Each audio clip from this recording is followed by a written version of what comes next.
I didn't really think about it, actually. It was just, we're Jewish.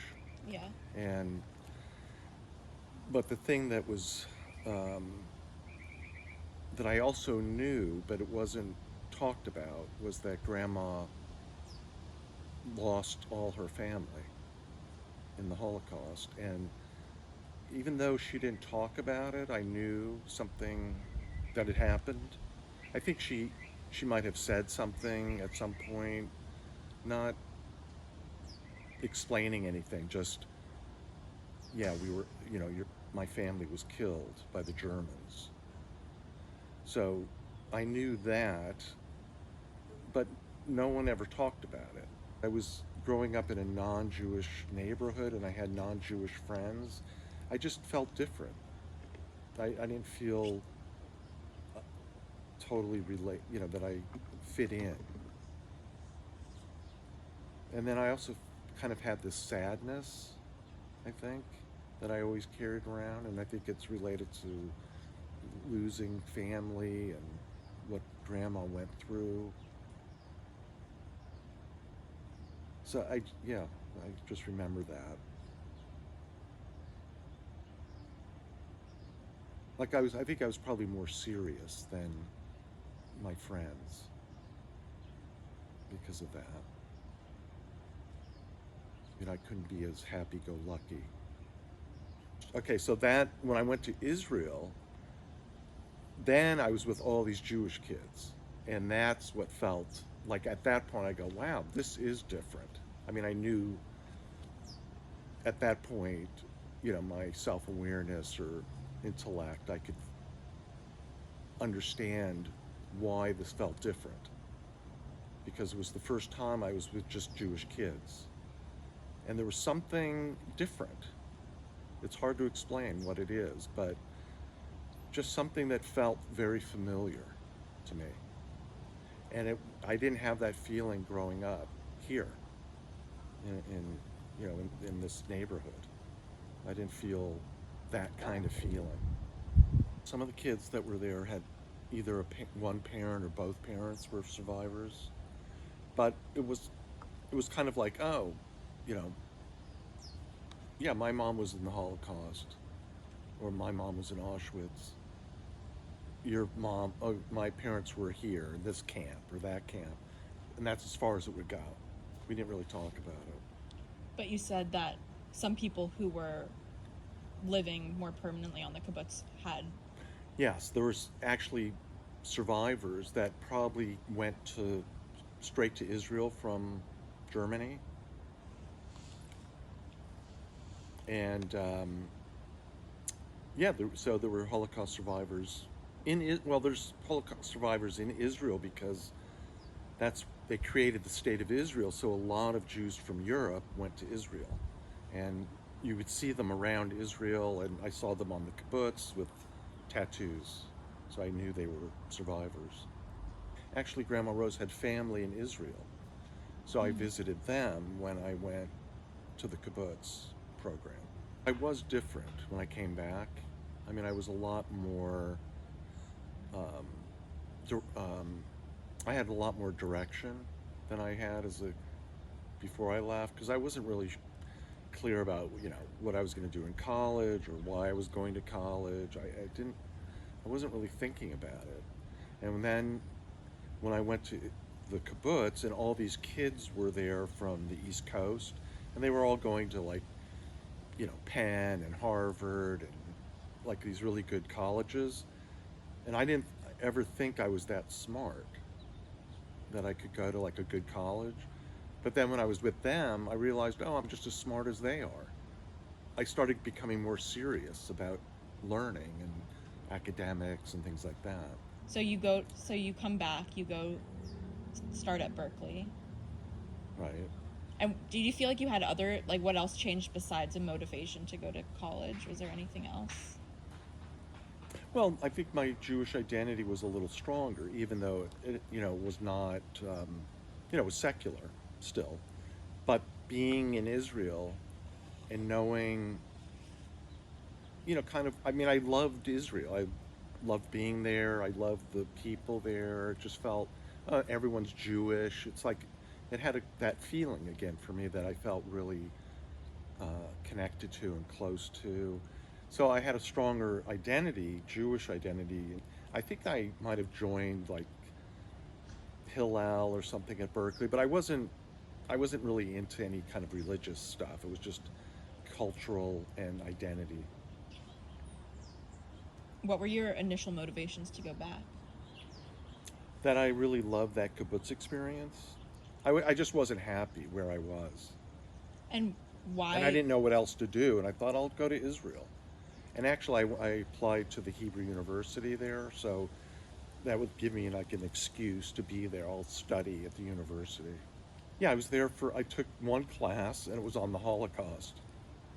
So that's when I learned a lot about the Holocaust, historically and kind of an academic uh, look at the Holocaust. And was that the first time you were learning about a lot of those things? Yes. Yeah. Why did you choose that class to take? Don't know. Just that was the class I wanted to take. Probably because of grandma, but I wasn't making that connection then. Hmm. And did that class motivate you to have conversations with grandma about Yeah. the Holocaust? Yeah. What Yeah. were those like? Well, she came to Israel to visit while I was there, and that's when I asked her about her experience for the first time.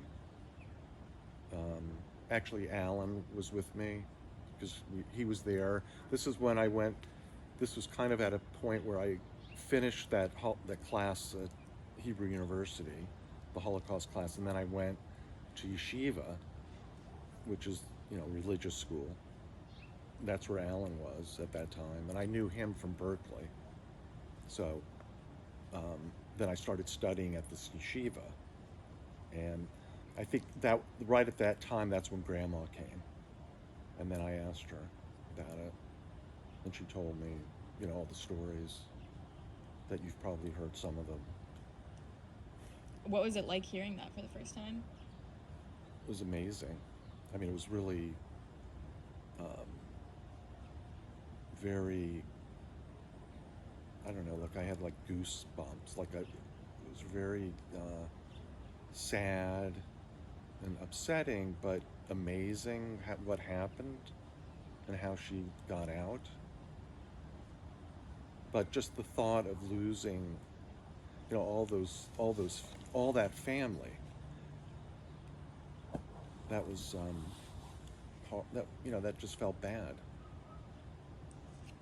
And just also, it felt bad that my mom. I mean, like I knew she had this terrible experience while I was growing up. Like I said, we never talked about it, but I knew because she would say, I would, I think at some point when I was a kid, I go, "Where's your family?" And she said they all were killed. But that's all she said. So now I heard more of that story and what happened, and it was really, it was upsetting to hear it. But also, it was good. I felt good that my mom was telling me. Because Yeah. actually, in the Holocaust class, we learned that some uh, survivors didn't talk about it, and some survivors did, just depending on the personality of the survivor. So I felt like, oh, I'm in the category where my mom didn't talk about it, but then she did because I asked her. Yeah. Do you? Why do you think she didn't talk about it? Or did you ever ask I her? think it was too upsetting for her, or she didn't want. I think she didn't want to put it on me or something, or put it on. Like she felt so bad about it that it was hard for her to talk about it, and then also there's probably a lot of shame or in it. That what she went through, what she knew she went through, and I don't even know if I heard. I'm sure I didn't. I know I didn't hear the full story. She didn't tell me everything. There are probably things that she had to do or something that she implied, but I don't know what that was. Not in any. I saw. I really when my mom would talk, I could see that it wasn't easy, so I didn't like push it or bring it up. Sometimes, I would ask her some question, maybe. I mean, I don't recall what the question was, but might ask her something, and she might tell me something. But I didn't, we weren't talking about it a lot. I mean, once she brought it up, that time in Israel, that was kind of like I think she felt that was, oh, now she's finally saying it to one of her kids, to her son.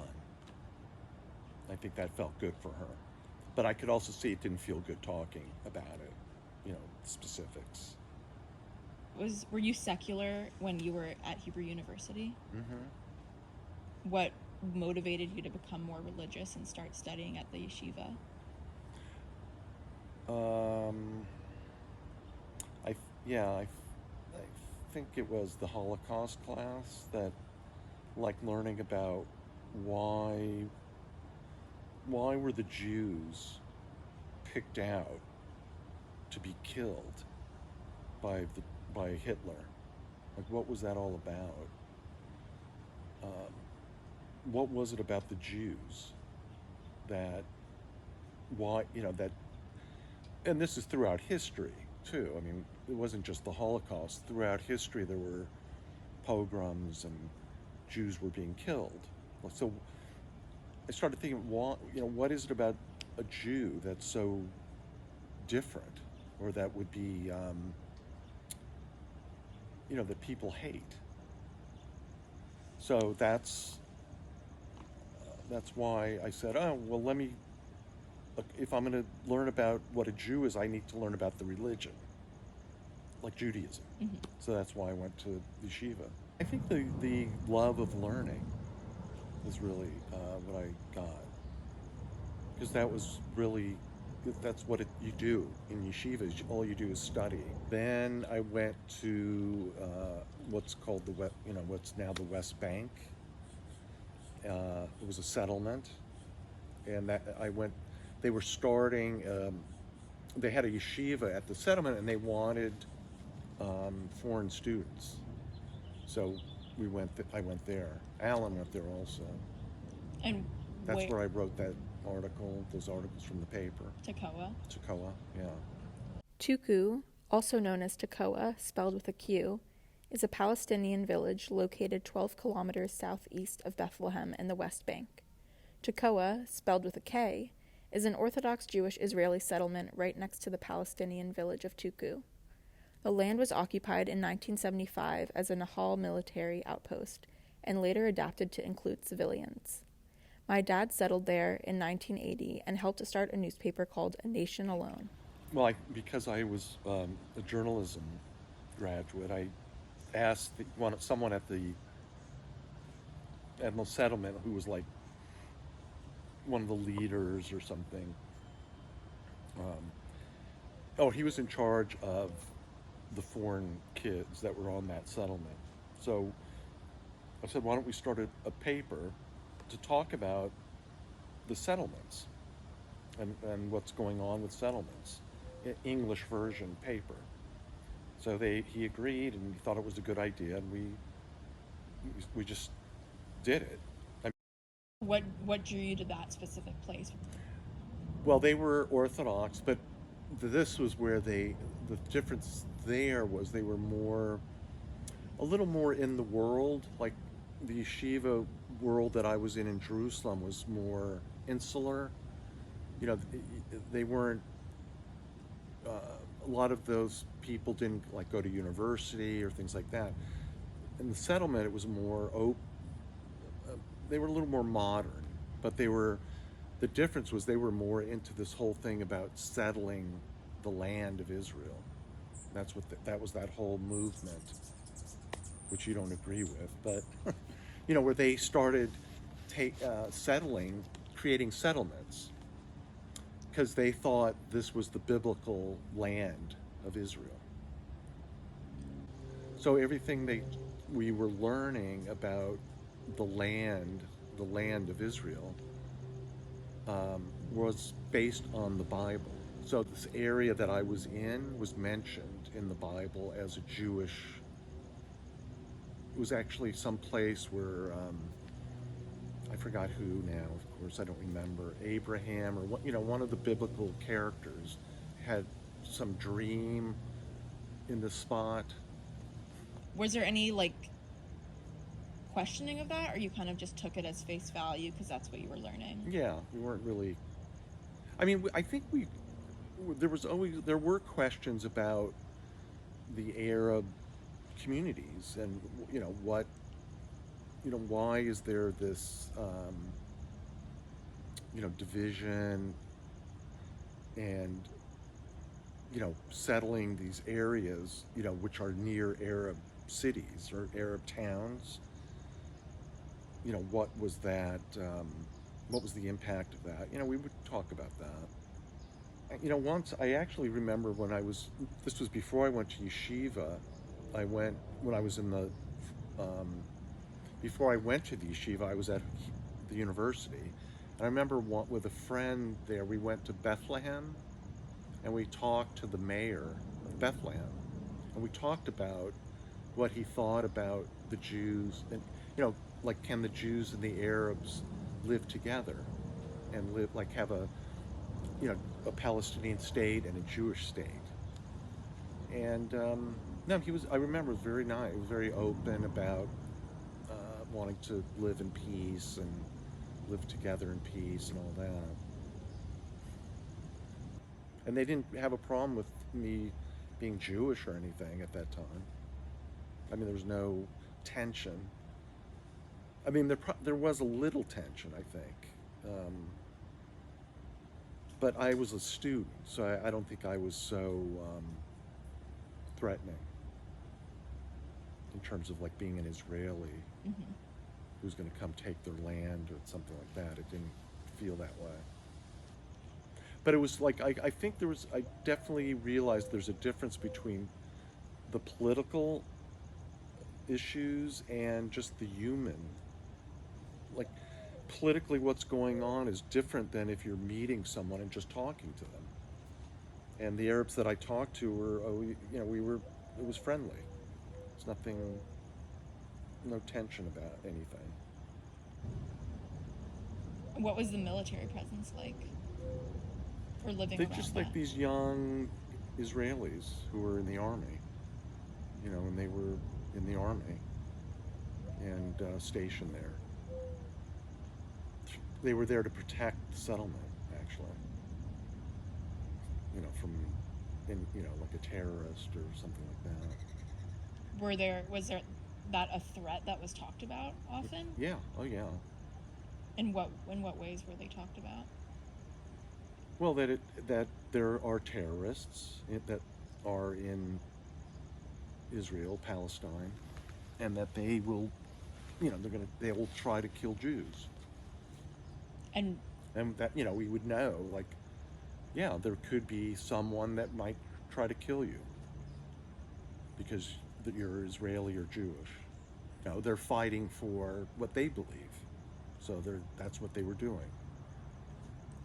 Terrorism. so how did both of these ideas or experiences, one being your interaction with Arabs being friendly and welcoming, and also this discussion of them being potential terrorists, like, how did that coexist? Good question. I think it was sad, actually. I think I felt sad that, because the Arabs that I knew were friendly, and I knew that, like, on a human level, they're just another person. But then there's this whole political thing going on about, the Palestinians being oppressed by the Israeli government. And I saw that was happening because, the Arabs could not come, they could not travel freely. So it felt kind of sad that was going on. But not sad enough to make you change your mind and living there? No, because not at that time. Why? Because I was into this whole, when I was in the yeshiva, I was learning about, Jewish history through the Bible and how the Jews were always oppressed throughout time. And so I was on that side, like, oh, we're the ones oppressed, or the Jews have been the ones to be oppressed. Yes, the Palestinians are oppressed too, but we were oppressed also. And I was kind of focused on that, because then I'm thinking, oh yeah, look, 6 million Jews were killed. If you go back in history, there's been all kinds of pogroms against Jews. In Arab countries, they were second-class citizens because the Jews were in Arab countries as well, like Syria, Iran, Iraq. Those all had Jews in those countries, and they were oppressed there. It was just like a reference point of, like in yeshiva, like how the Jew, like, just about our history. It's kind of like, this is our history. We're killed. Like these 6 million Jews were killed. It's like, it's just there. It's in the air in Israel. So I was on that side. I was just focused on that side of it. Even though I knew the other side too. But it didn't change how I felt. Did I feel something about the Arabs being second-class citizens, or? Well, I saw, that it wasn't easy. They were kind of struggling. I didn't have a lot of. I mean, I had empathy for them, but didn't think about it so much. I was in my own little world, I guess. A lot of the Arabs were working in the settlements, building the settlements. I mean, I didn't feel threatened by them or anything. They were there working. It just, to me, in my mind, is like, that's weird. The Arabs are building these settlements that are that the Palestinian government feel are illegal. But I remember asking about it, like, well, what do you think about the Palestinians? To these Orthodox Jews that I was with, and they would what's the word? Rationalize by saying, well, this is Jewish land also, so we're trying to settle Jewish land, where it's not about taking their land. That's how they would talk about it. And the settlements were outside of outside of the Arab towns. So that it was kind of like, it was segregated. But it was strategic. I realized that later, that wherever they put the settlements were like strategic areas so that the Arabs could not like get into like proper Israel so easily. So they rationalized it as protection also. As protecting against terrorism. 14 years after my dad left Israel, the 1995 Oslo Accords classified 98.5% of Tuku land as Area C under full Israeli control. The remaining 1.5% of land was classified as Area B under administrative control of the Palestinian Authority in tandem with Israeli security control. So second generation Holocaust survivors. So we had a group and we would talk about it. This group, and I became really fairly close with some of the people in that group. What was that? What was Actually, Mom and I met when we did a group together. But this was much later. So you joined multiple of these groups? Yeah, and I don't think I was religious at all in any of those. It was after I stopped being religious. But I was still still very interested in the Holocaust, mainly because of Grandma and wanting to talk about it.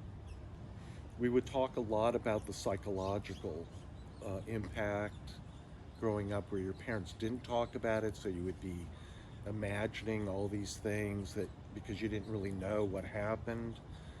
So, I remember imagining like what was that like to be, grandma had be, with her family, and they would come, the Germans came to the house and took them, and they had to leave everything. But then we would also talk about our own anxieties and how that might be related to having a parent who was in the Holocaust, like trauma, having a trauma experience, and how that's we were the in those groups we talked a lot about transmission of trauma, like what I do sometimes. Like if I lose something, I get so worked up. It's like it's like a holocaust. I can't, like if I can't find something, like why do I have such a strong reaction? I think it comes from that, probably, or because Grandma would get pretty upset about things, not necessarily losing something or misplacing something, but other things. Somehow that became my thing, or yeah. So I think all that made me want to go to Israel. The Holocaust, not growing up with Jewish friends, um, liking the friends that I had at synagogue that I only saw once a week. Um, yeah, that was really the motivation.